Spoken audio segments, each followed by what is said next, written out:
would you mind if I gained access to your private, personal information and put it in a database and sent to different entities across the country if I promised that I wouldn't misuse it? Of course you would, and I would too. We go to great pains to ensure our personal information is protected, except apparently for our children, that is, the ones that are most vulnerable. Currently, we have no law protecting student data. Schools are a rich source of personal information about children that can be legally and illegally accessed by third parties.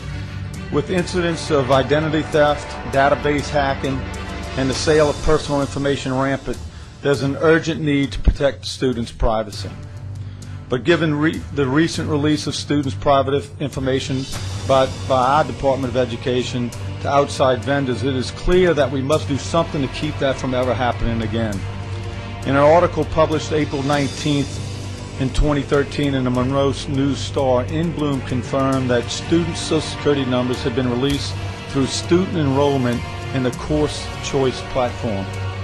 In Bloom is an independent nonprofit organization, and they're basically a data warehouse. Until that release of information occurred, I personally had no idea that schools were using students' Social Security numbers in this technology age when identity theft is a real threat. To me, that's just unacceptable. When the citizens come and sit at the table to negotiate, the only thing that we have to negotiate with is our rights.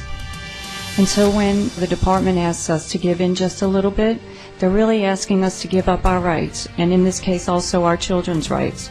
And we have a right to privacy, and so do our children.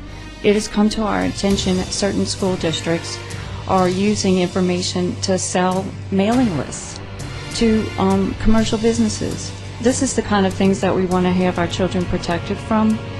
The ACT and the SAT are both being sued right now for also disclosing personal information.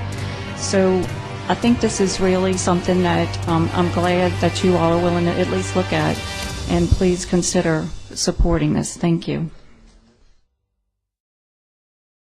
You know, I think they sort of got a taste today just how big government really is, and it's gotten bigger than almost than what we can control.